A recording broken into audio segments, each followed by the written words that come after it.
Si vous voulez que votre calendrier ressemble à ça, alors regardez bien cette vidéo car ça, c'est des rendez-vous que j'ai obtenus en prospectant sur LinkedIn. Et dans cette vidéo, je vais vous montrer les 6 points clés pour faire de la prospection LinkedIn votre canal d'acquisition client principal. C'est parti. Pour obtenir des résultats avec la prospection LinkedIn, c'est assez simple, il vous suffit de suivre ces 6 règles. Premièrement, bien optimiser votre profil LinkedIn pour la vente. Deuxièmement, envoyer des demandes de connexion qui sont acceptées par vos prospects. Troisièmement, envoyer des messages bien écrits qui obtiennent des réponses. Quatrièmement, apprendre à bien relancer vos prospects avec les bons messages et dans le bon timing dans le cas où vous n'avez pas de réponse à votre premier message. Ensuite, comment bien utiliser les moteurs de recherche LinkedIn gratuits et payants pour pouvoir construire des listes de leads qualifiés en seulement quelques minutes. Et dernièrement, comment utiliser le marketing LinkedIn pour booster les résultats de votre prospection. Je vais aborder ces 6 points en détail, donc regardez bien la vidéo jusqu'à la fin si vous voulez devenir un expert de la prospection LinkedIn. On commence tout de suite avec l'optimisation de votre profil LinkedIn. Commencer à prospecter alors que votre profil LinkedIn n'est pas optimisé, c'est comme si vous commenciez à dépenser de l'argent en publicité pour amener des visiteurs sur un site qui n'est pas optimisé pour la conversion, c'est-à-dire que c'est jeter l'argent par les fenêtres. Vous n'avez qu'une seule chance de faire une première bonne impression. Donc avant de commencer à prospecter, il faut absolument que vous mettiez toutes les chances de votre côté et que vous optimisez bien votre profil LinkedIn pour la vente. Alors pourquoi bien optimiser son profil LinkedIn avant de commencer à prospecter? Parce que tout simplement, le premier contact que va avoir votre prospect avec vous, c'est ceci. Dans la rubrique invitation, votre prospect va voir votre photo de profil, votre nom, votre prénom et votre headline. Donc déjà, ça, ces deux éléments, il faut absolument les optimiser parce que c'est ça qui va pousser ou non votre prospect à accepter votre demande de connexion. Ensuite, dans un deuxième temps, si votre prospect a envie d'en savoir plus sur vous et ne va pas cliquer directement ici sur accepter, il va aller sur votre profil pour en savoir un peu plus sur vous. Donc, il faut également que tout le reste de votre profil soit bien optimisé. Évidemment, si votre prospect constate que vous n'avez rien à lui apporter, il n'a aucune raison d'accepter votre demande de connexion. Pour vous montrer comment bien optimiser son profil LinkedIn, je vais prendre l'exemple de mon profil. Je ne le prends pas au hasard, je le prends parce que sur la dernière campagne que j'ai envoyée, sur 323 demandes de connexion, j'en ai eu 265 acceptées, c'est-à-dire 82%. C'est-à-dire que le profil est assez optimisé pour convaincre les gens d'accepter mes demandes de connexion. Vous allez voir que l'optimisation d'un profil LinkedIn, ça se joue sur 2 points, la clarté de votre proposition de valeur et la preuve sociale. Donc ici, ce qu'on va faire, c'est qu'on va simplement explorer le profil de bas en haut et on va parler de chaque élément.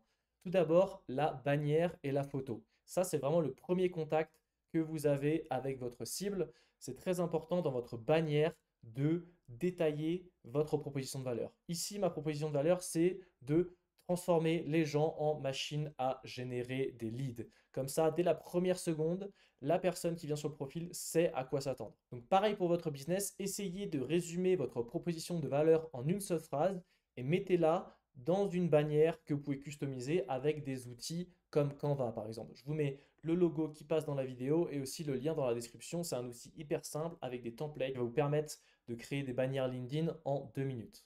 Ensuite, la photo de profil, bah évidemment, il faut que vous soyez à votre avantage dessus, que vous ayez l'air, que vous montrez la sympathie, de l'expertise et surtout de la confiance. Ensuite, on passe à la headline. Donc ici, vous avez l'opportunité en quelques phrases de décrire votre activité. Pareil, là, ce que je conseille, preuve sociale et proposition de valeur. Ici, donc simplement la description du job, co-founder d'EvaBoot. Ici, de la preuve sociale de 0 à 1 million d'ARR bootstrap. Comme ça, la personne voit que ici, je propose de transformer les gens en machines à générer des leads. Si j'ai réussi à faire 0 à 1 million d'ARR bootstrap, c'est-à-dire sans lever de fonds, c'est-à-dire que mes techniques fonctionnent et que je les applique pour moi-même. Ensuite, n'hésitez pas à répéter votre proposition de valeur dans la headline parce que cette headline va apparaître dans votre demande de connexion. De cette manière, votre proposition de valeur, elle apparaît dans la demande de connexion et elle apparaît encore une fois sur le profil, ce qui va confirmer votre proposition de valeur lorsque la personne va visiter votre profil. Ensuite, évidemment, si vous activez le mode créateur, vous avez ici votre nombre de followers et vous pouvez mettre également un lien vers une ressource. Donc, si vous avez un livre blanc, une chaîne YouTube qui témoigne de votre expertise, n'hésitez pas à l'ajouter ici. Évidemment, si vous avez aussi beaucoup de followers, ça va rajouter de la preuve sociale et donc donner de la confiance dans votre profil. Pour activer le mode créateur, donc avoir le lien, le nombre d'abonnés ici, très simple, vous activez Ici, mode créateur, vous pouvez choisir quelques hashtags qui décrivent ce dont vous parlez et ensuite vous aurez accès également à ces features. Ensuite, on passe à la sélection. Ici, pareil, il va y avoir deux choses, preuve sociale et proposition de valeur. Si vous avez fait des posts LinkedIn qui ont rencontré un certain succès, c'est ici que vous devriez les mettre pour, pareil, montrer que le contenu que vous publiez a de la valeur. Ici, j'ai un post avec 300 likes, donc je sais que si une personne visite le profil, voit un post avec 300 likes et beaucoup de commentaires, forcément, pareil, ça va augmenter la confiance et ma crédibilité. Ensuite, derrière ça, j'ai mes propositions de valeur, donc il y en a deux. Soit aller sur la chaîne YouTube pour découvrir les tutoriels pour justement devenir une machine à générer des leads, ou aller directement sur le site d'Evaboot, ça c'est le logiciel qu'on vend derrière. Donc si vous avez des posts qui ont bien marché, des ressources, des livres blancs, liens vers votre site qui témoignent de votre expertise, vous pouvez les mettre ici dans l'onglet Ma sélection. Ensuite, on a la section activités. Ça va faire remonter toutes vos dernières activités sur LinkedIn, c'est-à-dire les posts que vous avez publiés et aussi les posts que vous avez commentés. C'est pour ça que c'est important d'être actif sur LinkedIn parce que si par exemple vous publiez des posts fréquemment ou vous mettez des commentaires fréquemment sur des posts LinkedIn, cette section sera bien remplie et pareil, ça fera de la preuve sociale et encore plus de confiance pour votre profil. Ensuite, on a l'onglet Info. Cet onglet, il va vous permettre de détailler votre proposition de valeur. C'est-à-dire que ici, vous avez dit en une seule phrase votre proposition de valeur et dans l'onglet Info, vous allez pouvoir expliquer un peu plus le comment est-ce que vous faites pour atteindre cette proposition de valeur et fournir de la valeur à vos clients. Personnellement, même si on peut ajouter beaucoup de texte dans cette section, j'aime bien la garder courte pour qu'elle soit impactante et que les personnes qui visitent mon profil s'en souviennent. La majorité des gens ne vont pas prendre 5 minutes à lire toute votre section info, donc essayez de la garder quand même assez courte et d'être très direct sur l'impact que vous pouvez avoir pour vos clients.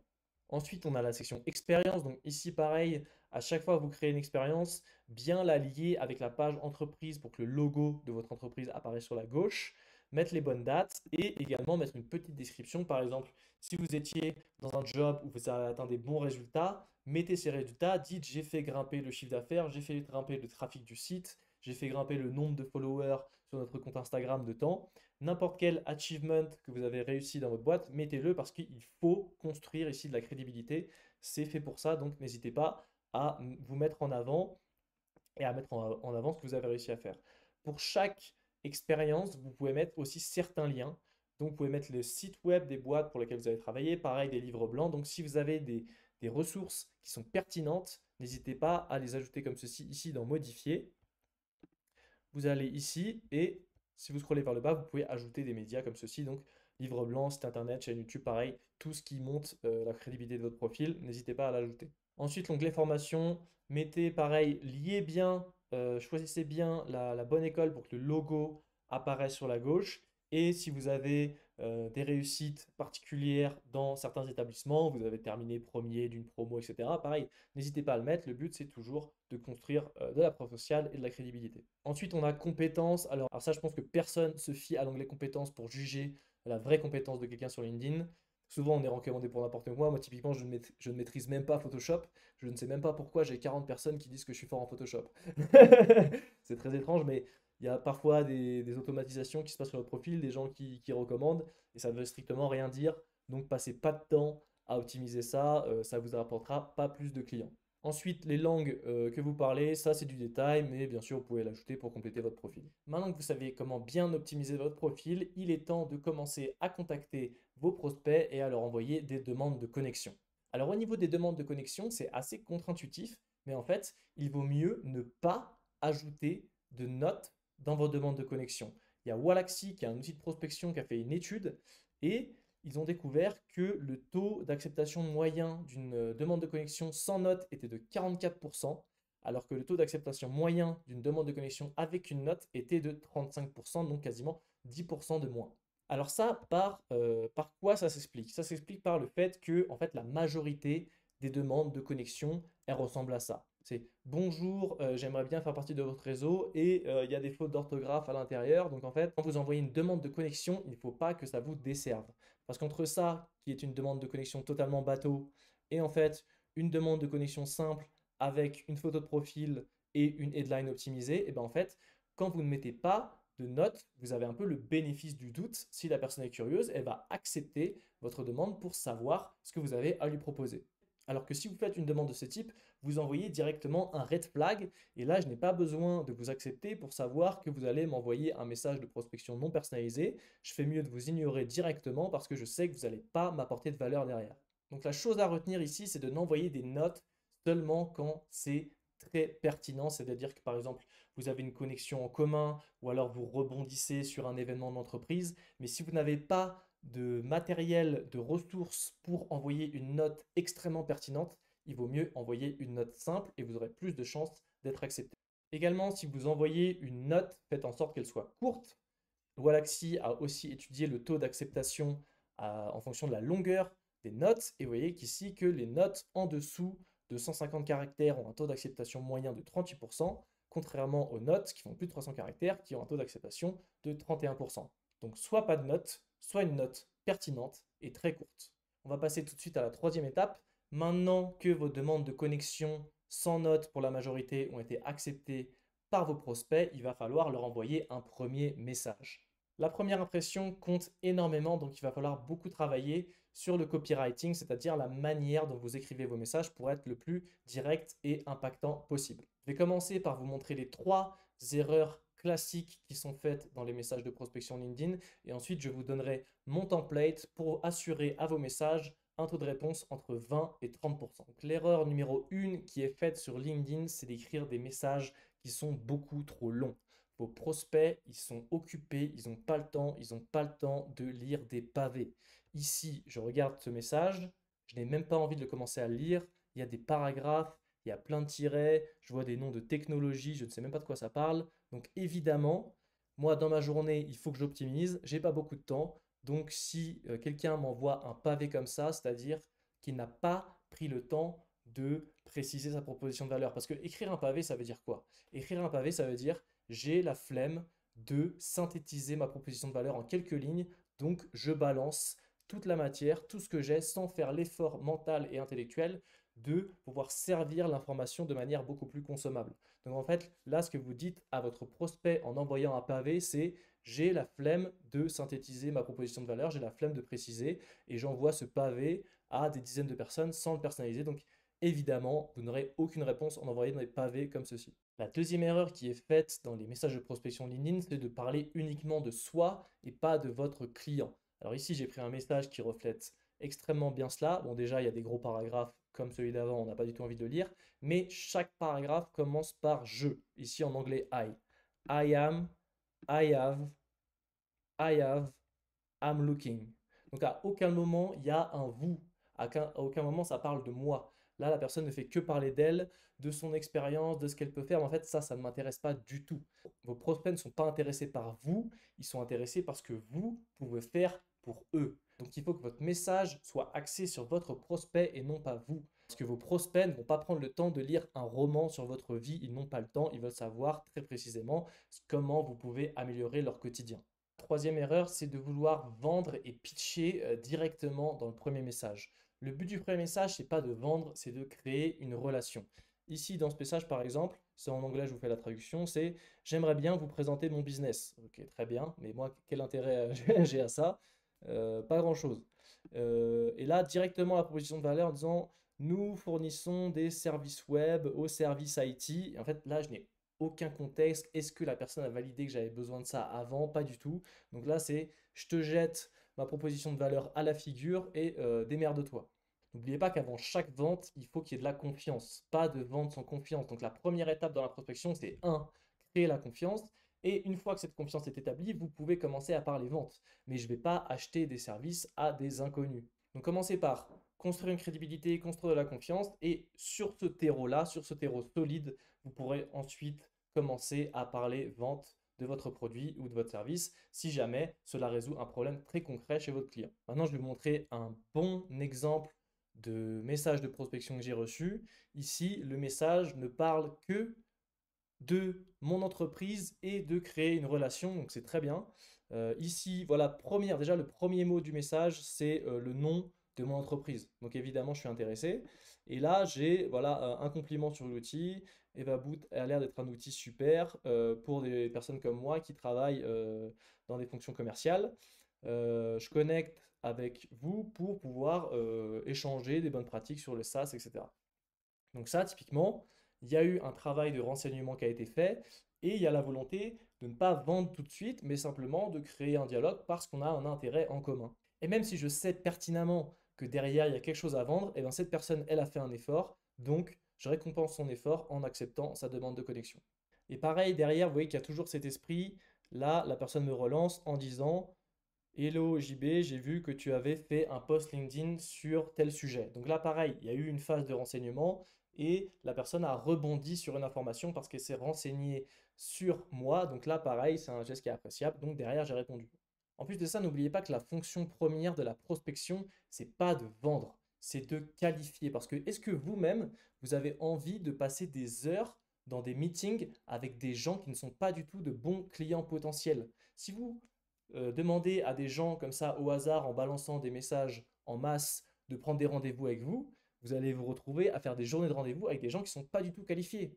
Donc la première étape dans un message de prospection, c'est de poser des questions pour savoir si vous avez intérêt à aller dans un meeting avec votre prospect. Parce qu'il y a beaucoup de sales qui sont désespérés et qui sont prêts à prendre des rendez-vous avec des gens pas qualifiés juste pour faire gonfler leurs chiffres et montrer qu'ils obtiennent des rendez-vous. Le plus important, c'est pas le nombre de rendez-vous, c'est la qualité du rendez-vous et vous n'avez surtout pas envie de passer des heures avec des gens à qui vous pouvez rien vendre du tout.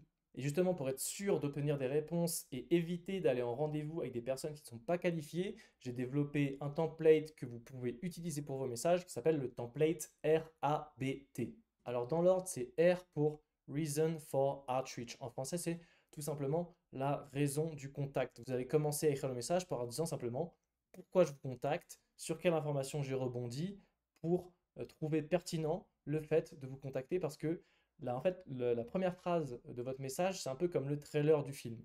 C'est-à-dire que la personne va lire la première ligne et si elle va décider avec cette première ligne si ça vaut la peine de lire la suite ou pas. Il ne faut pas croire que vos prospects vont lire tous vos messages à chaque fois. Ils vont lire le trailer, la première phrase. Si ça vaut le coup, ils vont lire le reste. Mais la plupart de vos prospects vont vous éliminer en une seconde dès la première phrase en simplement scannant votre message. Ils ne vont pas du tout le lire en entier. Donc c'est important dès la première phrase de dire quelque chose de très pertinent et de donner une bonne raison pour laquelle votre prospect devrait lire la suite du message. Le A, c'est pour ask a question, donc poser une question. Là, ça rejoint ce que je vous ai dit juste avant. Le but de la prospection, c'est pas d'obtenir des rendez-vous avec n'importe qui, c'est d'abord de qualifier vos prospects pour ensuite savoir s'ils sont assez qualifiés pour que vous demandiez un meeting. Donc avec cette question, vous allez simplement demander, et ça va dépendre de votre business, est-ce que vous avez le problème que mon entreprise résout? 100% des entreprises résolvent un problème. S'il n'y a pas de problème chez votre client, il n'y aura pas de vente. Parce que la solution à votre problème, elle ne va pas se vendre sans le problème, évidemment. Donc, ce qu'il faut faire avant de donner le médicament et de proposer le médicament, c'est de s'assurer que le patient a la fièvre, a mal quelque part. Par exemple, le problème résolu par Ebaboot, c'est que les commerciaux passent beaucoup de temps à vérifier et nettoyer leur base de données. Donc la question que je pose quand j'envoie des messages de prospection, c'est est-ce que vous passez beaucoup de temps à nettoyer vos bases de données lorsque vous extrayez de la donnée de LinkedIn et 16 Navigator? Si la réponse à cette question est non, ça ne vaut même pas la peine de continuer la conversation parce que s'il n'y a pas de problème, évidemment, derrière, il n'y aura pas de vente. Ensuite, il y a B pour Backup with Data, ça veut dire justifier votre question avec de la donnée. Il ne faut pas que votre question ait l'air d'être là pour faire semblant juste d'entamer la conversation. Parce qu'il y a beaucoup de gens qui posent des questions, mais en fait, ils n'ont pas grand-chose à faire de la réponse. C'est simplement pour faire semblant de s'intéresser à la personne. Et en fait, derrière, il n'y a pas un réel intérêt. Donc, ce que vous allez faire, c'est justifier votre question par une donnée que vous avez recueillie autre part. Typiquement sur Evaboot, quand j'envoie la question, je dis c'est un problème que j'ai remarqué chez 70% des utilisateurs de 16 Navigator. Et ça, qu'est-ce que ça veut dire? Ça veut dire je ne sors pas de nulle part. Ça veut dire que j'ai déjà parlé avec des gens comme vous qui ont le même problème que vous et j'ai de l'expérience dans ce problème. Donc en justifiant votre question avec une donnée comme celle-là, vous apportez de la crédibilité et vous dites oui vraiment en fait je connais le sujet, je suis pas là comme ça, je pose pas une question comme ça, je connais vraiment le sujet et je sais pourquoi je vous pose cette question. Parce que j'ai parlé à plein de gens comme vous qui avaient le même problème. Et ça, pareil, si vous pouvez limite mentionner des noms de concurrents ou des entreprises pour lesquelles vous avez déjà travaillé, et par exemple mentionner dire votre concurrent, par exemple, a tel problème, peut-être que vous l'avez aussi, pareil, ça va être une information qui a beaucoup de valeur. Ensuite, il y a le T pour tease the solution. Ça veut dire faire en gros, miroiter la solution. Donc, vous allez dire que si la personne a un problème, potentiellement, vous avez le pouvoir de résoudre ce problème. Et ça va être un peu un appel à l'action pour la personne. Il faut lui donner une bonne raison de répondre parce que vous connaissez le problème, ok, très bien, mais est-ce que vous pouvez le résoudre? Donc, il n'y a pas besoin de détailler comment vous résolvez le problème. Dites que, est-ce que vous avez le problème? Je vous pose cette question parce que il y a plein de gens comme vous qui ont le problème. Si vous avez le problème, moi, je peux le résoudre. Très simplement. Dans un message entier, ça donne ça. Donc, bonjour Robin, je vous contacte car j'ai vu que vous étiez un utilisateur de ces navigateurs. Passez-vous beaucoup de temps à nettoyer vos résultats de recherche lorsque vous créez des listes de prospects?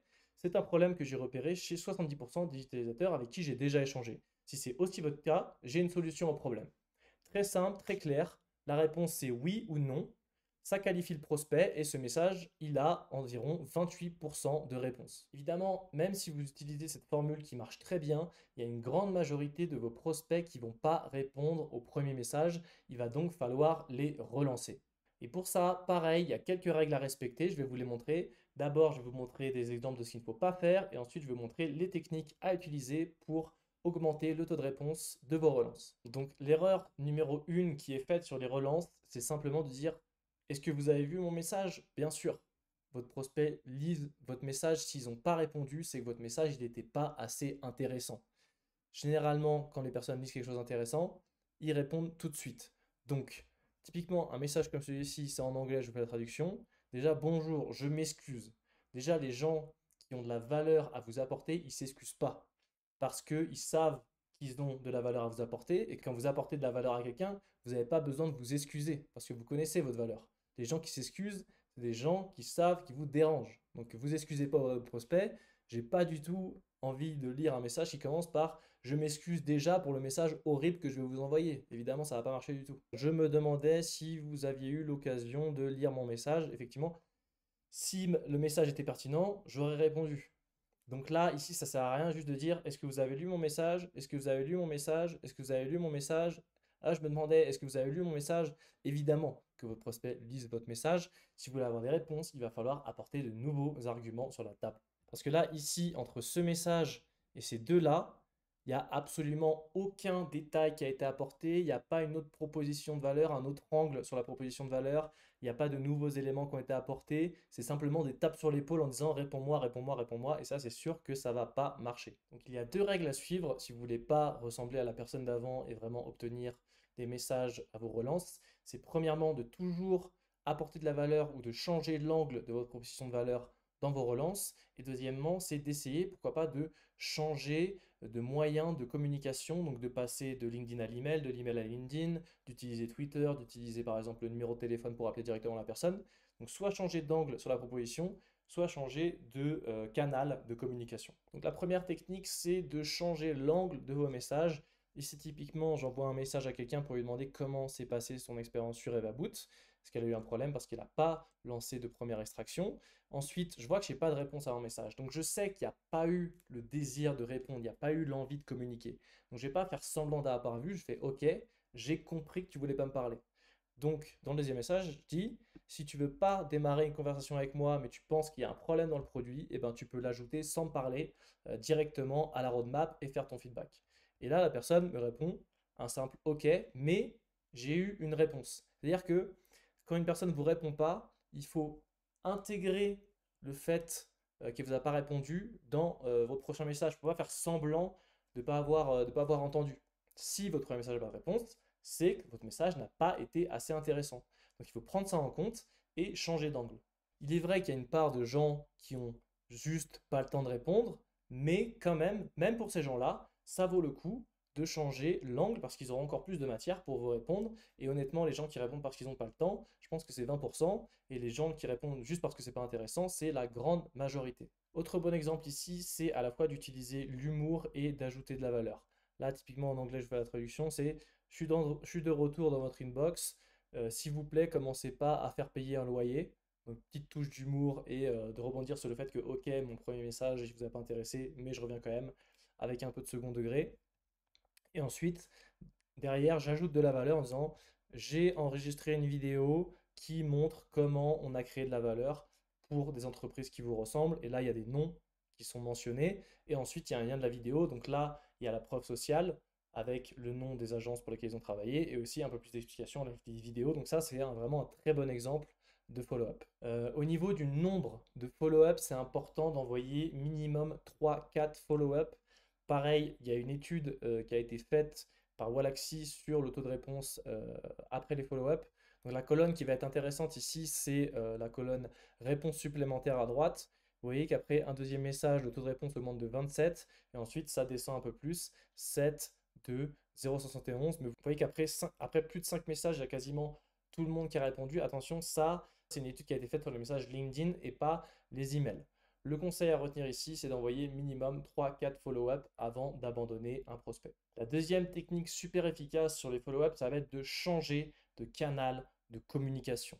Surtout quand vous passez de l'email à LinkedIn, il y a vraiment une grosse différence sur le taux de réponse. Typiquement ici, l'exemple d'une campagne où j'utilise d'abord l'email et ensuite LinkedIn. Vous pouvez voir que sur l'email, on est un taux de réponse de 10%, mais quand on switch derrière sur LinkedIn, on a un taux d'acceptation de 82% et un taux de réponse au message de 50%.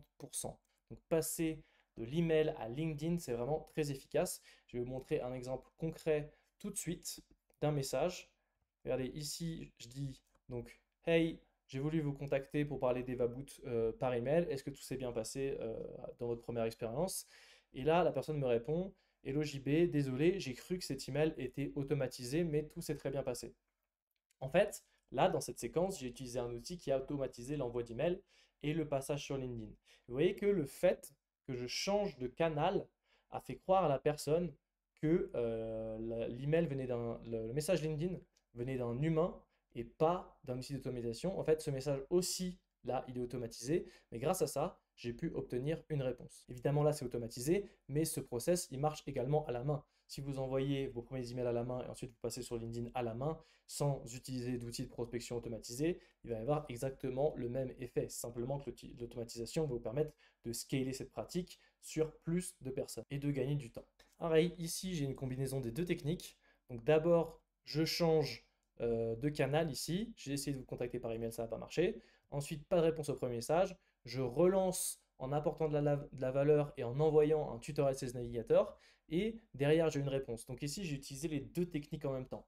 Premier email, ensuite passer sur LinkedIn et sur LinkedIn changer, changer la proposition de valeur, apporter un nouveau contenu. Et là, derrière, j'ai une réponse. Donc, concernant les relances, trois choses à retenir. Relancer au minimum 3-4 fois. Dans chaque relance, soit changer l'angle de la proposition de valeur ou apporter des détails comme du contenu ou des témoignages clients. Et enfin, essayer de changer de canal de communication parce que comme vous l'avez vu, ça peut être très... Si vous voulez, comme moi, passer d'une prospection manuelle à une prospection automatisée, depuis le début, là, l'outil que je vous montre s'appelle la grosse machine. C'est un outil de prospection multicanal qui vous permet justement de lancer des séquences qui comprennent à la fois des emails et des messages LinkedIn. Et si vous voulez tester, il y a 2 semaines gratuites, je vous mets le lien dans la description. Mais avant d'automatiser quoi que ce soit, faites bien attention à avoir des résultats à la main. Automatiser, ça ne sert qu'à faire scaler des bonnes pratiques. Si vous avez des mauvais résultats et que vous automatisez, vous allez faire scaler vos mauvais résultats. Si vous avez des bons résultats, vous allez faire scaler vos bons résultats. Donc d'abord, assurez-vous d'avoir des bons résultats à la main et une fois que vous avez ça, vous pouvez passer sur un outil d'automatisation pour multiplier vos résultats. Maintenant, vous savez optimiser votre profil LinkedIn, vous savez envoyer des demandes de connexion, vous savez envoyer un premier message, vous savez envoyer des relances. Il va y avoir un moyen de booster l'efficacité de toutes ces actions et c'est tout simplement de poster régulièrement sur LinkedIn. Pourquoi? Parce que travailler votre personal branding sur la plateforme va rendre votre profil plus attractif parce que vous allez avoir des followers, vous allez avoir des posts à montrer sur votre profil pour avoir de la preuve sociale. Vos demandes de connexion vont être davantage acceptées parce que potentiellement des gens auront déjà vu vos posts sur LinkedIn, votre nom va leur dire quelque chose, ou alors ils verront sur votre profil justement la preuve sociale et les posts qui obtiennent des likes, ce qui va les pousser plus à accepter vos demandes de connexion. Concernant les messages, même effet, si quelqu'un vous a déjà vu dans son feed sur un post LinkedIn, il va être plus enclin à répondre à votre message. Et enfin, sur les relances, être présent dans le fil d'actualité LinkedIn de quelqu'un, c'est une sorte de relance. Il n'y a pas besoin forcément d'envoyer un message à quelqu'un pour qu'il pense à vous. Je prends un exemple très simple. Imaginez vous avez relancé une personne 2 fois, elle ne vous a pas répondu, elle est sur son fil LinkedIn en train de scroller. Là, elle voit votre visage avec votre post LinkedIn, elle pense à vous, elle dit ah tiens c'est vrai son dernier message je lui ai pas répondu, elle va dans ses inbox et là elle répond à votre message. Donc en fait vous avez réussi à follow up en utilisant un post LinkedIn et non un message. Et c'est pour ça combiner les follow-up et les posts LinkedIn c'est très efficace pour avoir plus de réponses. Je vous montre tout de suite un exemple très concret. Exemple très concret ici, j'envoie un premier message à une personne, une relance, j'ai pas de réponse et derrière je vais avoir une réponse qui est liée à un post LinkedIn que j'avais fait à l'époque. Donc ici j'ai une question sur le produit, voilà, j'ai une question regardant comment vous trouvez les emails, comment vous extrayez les emails de LinkedIn. Et là, PS, je viens de regarder ta vidéo sur comment extraire les followers des pages entreprises de tes concurrents. Très bon hack. Donc j'avais fait un post LinkedIn à l'époque pour pouvoir promouvoir cette vidéo. Et en fait, ce qui s'est passé, c'est que j'ai envoyé des relances, pas de réponse. Cette personne a vu mon post dans son feed. Hop, je suis revenu top of mind. Donc la personne a pensé à moi, elle est revenue sur la conversation et elle m'a écrit un message. Donc là, un exemple typique d'un follow-up via un post LinkedIn qui a fonctionné. Et donc si vous utilisez cette technique des feux croisés, c'est-à-dire en même temps envoyer des follow-up et continuer à poster sur LinkedIn pour constamment être dans l'esprit de vos prospects, vous pouvez avoir de très bons résultats. Alors si vous voulez commencer à utiliser cette technique des feux croisés et poster sur LinkedIn, il y a 4 types de posts qui marchent très bien pour n'importe qui. Le premier, c'est les célébrations. Si votre business atteint un objectif qui est sympa, vous pouvez partager la news sur LinkedIn. Les gens adorent les success stories et c'est des posts sur lesquels beaucoup de gens vont dire félicitations, bravo, etc. Donc ça va générer beaucoup de commentaires et donc ça va augmenter le reach de vos posts. Ici, par exemple, j'avais fait un post sur comment on a atteint 1 million d'ARR. Et le post avait fait pas mal marcher, 300 likes, 137 commentaires, 25 000 impressions.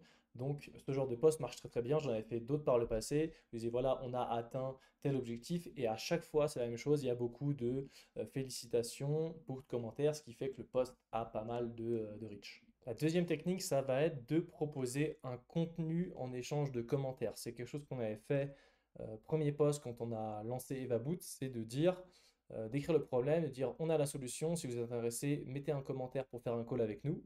Ça avait très bien marché. Pareil, plus de 300 likes, 700 commentaires, 55 000 impressions, parce qu'en fait, les gens commentent oui, moi, je veux bien faire un call avec vous. Et en fait, ça augmente le nombre de commentaires et donc ça augmente le reach. Votre post est montré à plus de personnes et avec ces techniques-là, vous pouvez vraiment faire beaucoup de vues. Troisième type de post, c'est les tutoriels et les listes. Typiquement, ici, c'était un tuto voilà, sur 5 habitudes de productivité. Donc ça peut être aussi un tuto étape par étape, comment écrire un article qui rank sur Google, comment bien faire la prospection LinkedIn, avec des tips 1, 2, 3, 4, 5, une liste comme ça.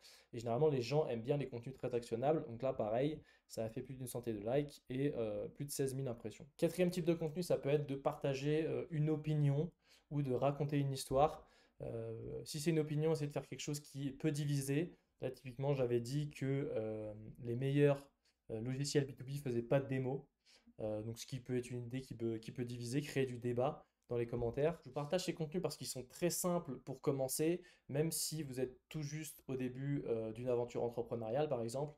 Vous avez quand même des petites victoires à partager. Vous pouvez créer du contenu et le mettre à disposition sur LinkedIn et vous pouvez également créer des tutoriels sur le sujet sur lequel vous êtes expert. Pas besoin d'être un influenceur, vous pouvez commencer avec ce type de contenu très facilement dès aujourd'hui. Maintenant que vous avez toutes les clés pour obtenir plus de réponses et obtenir des rendez-vous sur LinkedIn, la prochaine étape, c'est d'utiliser les moteurs de recherche de LinkedIn pour pouvoir créer des listes de prospects qualifiés. Très facile aujourd'hui avec les outils qui existent de construire des listes de prospection, d'extraire la donnée de LinkedIn et de trouver les emails professionnels de vos prospects. Et je vais vous montrer comment ça. Donc le premier réflexe de la majorité des gens quand ils vont vouloir chercher des leads sur LinkedIn, c'est d'utiliser le moteur de recherche gratuit fourni par LinkedIn, auquel vous pouvez accéder en cliquant ici, en appuyant sur Entrée. Donc il y a quelques filtres. Vous pouvez créer des fichiers de prospection en utilisant cet outil, mais vous allez faire face à beaucoup de limitations. La première limite, c'est que les résultats de recherche sont limités à 1000 personnes. Donc, si je cherche, par exemple, les directeurs marketing, ici, je vais dans le filtre titre pour chercher les titres de job.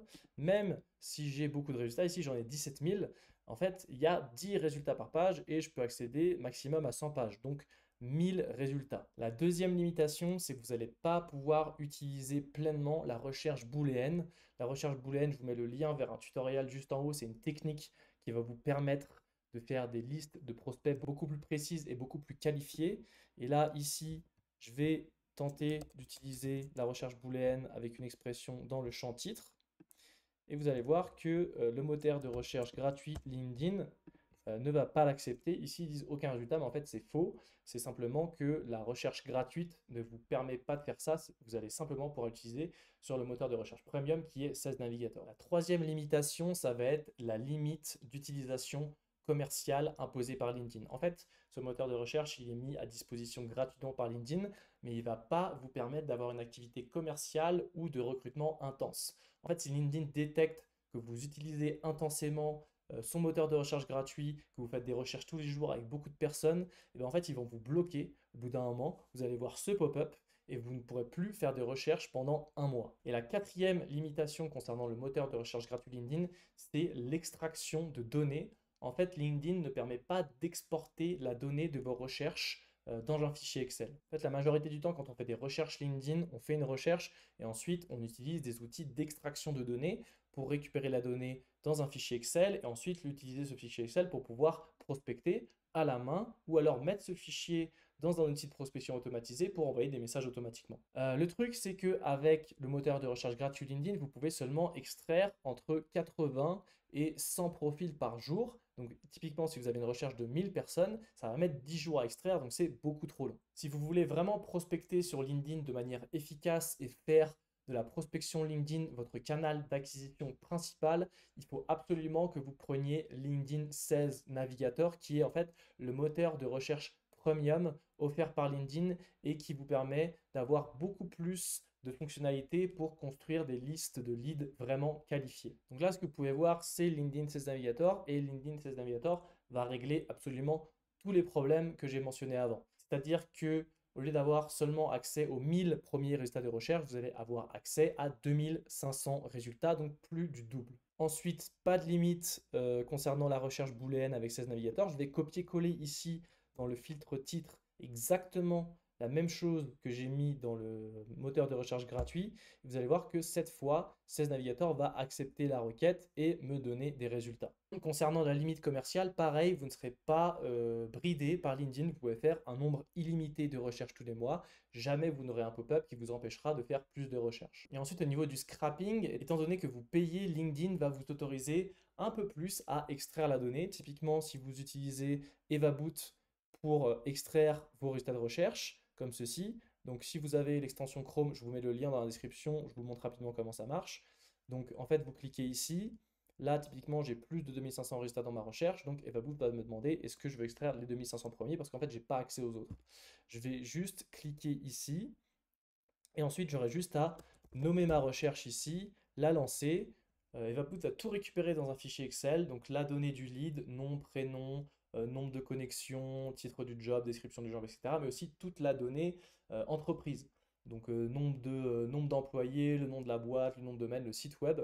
Vous allez récupérer tout ça. Et si vous voulez aussi des emails professionnels, vous avez juste à cliquer sur Find Emails juste ici. Et si vous achetez des crédits email, EvaBoot va ajouter les emails pro directement dans vos fichiers. C'est-à-dire qu'en un clic, vous extrayez toute la donnée de LinkedIn et en deuxième clic, vous ajoutez les emails pro de vos prospects. C'est-à-dire qu'en deux clics, en fait, vous avez généré un fichier de prospection prêt à l'emploi. D'autant plus que EvaBoot va aussi nettoyer la donnée.